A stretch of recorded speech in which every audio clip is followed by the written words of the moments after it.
Hey all, Pay Marine back again with another matter of fact. Today will be the Astra Militarum version 1.1, so the second version of this.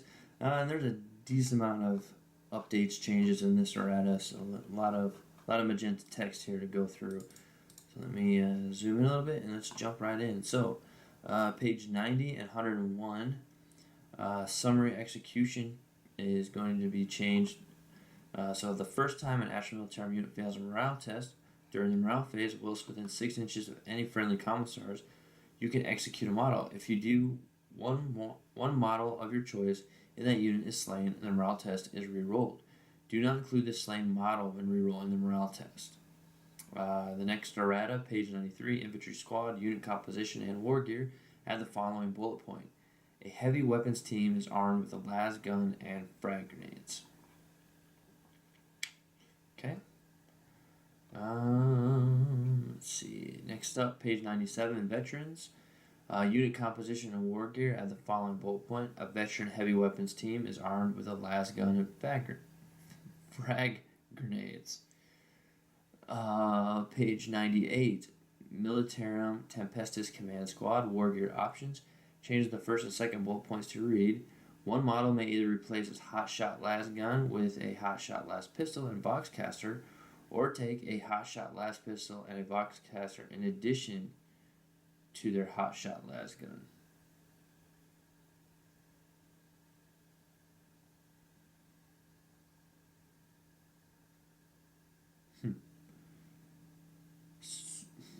Interesting. So that's mean so they can either take all their weapons or lose their long gun. Just, I don't know why. I guess if you have to shave a few points off, maybe, I guess. Interesting. Alright, and then it also has one other model may either replace its hot shot las gun with a hot shot las pistol and medipack, or take a hot shot las pack and medipack in addition to their hot shot. So same thing. You can either take all the gear, like all the weapons and the gear, or just a pistol and the gear. Again, I think maybe just to save on points if you're kind of stretched thin and want to save a few. Alright, pages 118 to 125. Bane Blade, Bane Hammer, Bane Sword, Doom Hammer, Hell Hammer, Shadow Sword, Storm Lord, and Storm Sword, Steel Behemoth.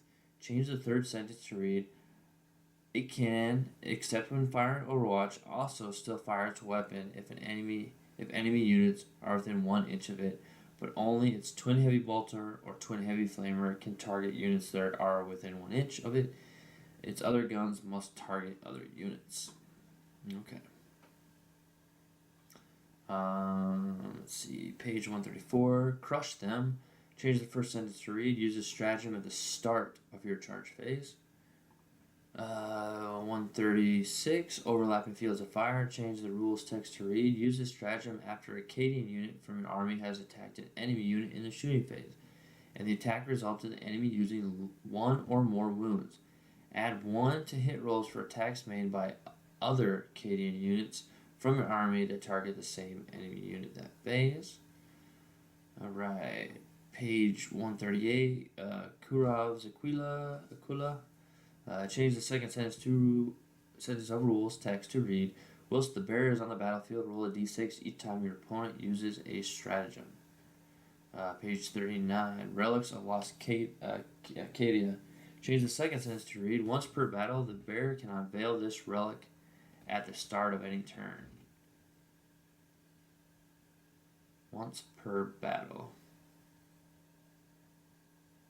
Okay.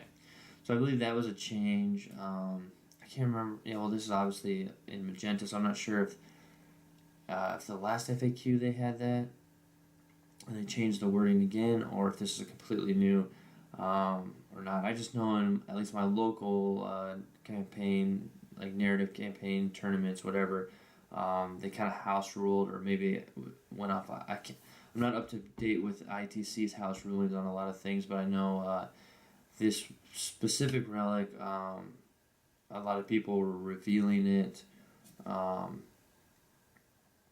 like every turn. Like, it wasn't just a once per game type of thing. but a lot of places kind of house rule that no, that's what they mean. Like once you reveal it, like you can't like throw the blanket over it again and be like, oh, you guys forget what you saw, and be shocked again when I show it again. But anyway, so it's officially once per game, essentially once per battle. You can unveil it at the start of any of your turns. So you get to pick when you're going to unveil it, but you only get to do it the one time in the game. Alright, moving on. Page 140, Grand Strategist. Change the second and third sentences of rules text to read. In addition, if your army's battle forged and this warlord is on the battlefield, roll a d6 for each command point you spend to use a stratagem. On 5+, the command point is immediately refunded. Alright, let's see. FAQs. Alright, so now we're into the FAQs. There's a decent amount, and I say decent. There's actually only 2 new ones, but one of them has like a super long and complicated looking answer. So we'll get to that. So first question. How many dice does the Brutal Strength Regimental Doctrine allow me to reroll when a vehicle in my army fires? A ranged weapon that makes a random number of attacks. Is it 1 dice per vehicle or 1 dice per weapon? Alright, so the Brutal Strength Regimental Doctrine allows them to reroll basically what is what they're asking. You can reroll 1 dice per weapon is the answer there. Yeah, okay.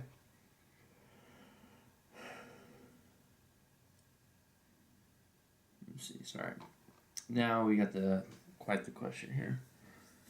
Alright, question. How do the laurels of command and superior tactical training interact? For example, my warlord is a Cadian company commander, and I give him the laurels of command and superior tactical training warlord trait.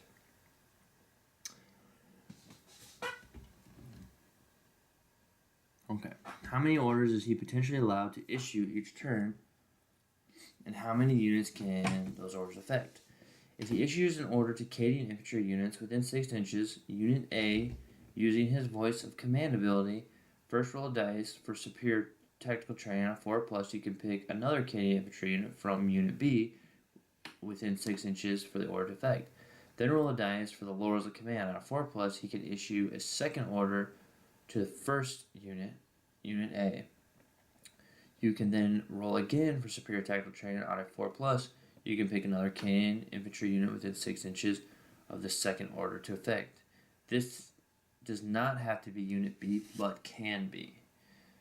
No, when you use superior tactical training, an order is not issued. Rather, an already issued order affects additional units. So you cannot use the laurels of command to generate further orders as a result of using superior tactical training, but you can use superior tactical training to make secondary orders caused by the laurels of command affect an additional unit. So that's kind of the order of operations there. You do your laurels of command first, then your superior tactical training to try and pass that along to another unit. Alright, well, again, hopefully you find this helpful and useful. This was Codex Astra Militarum version 1.1, and until next time.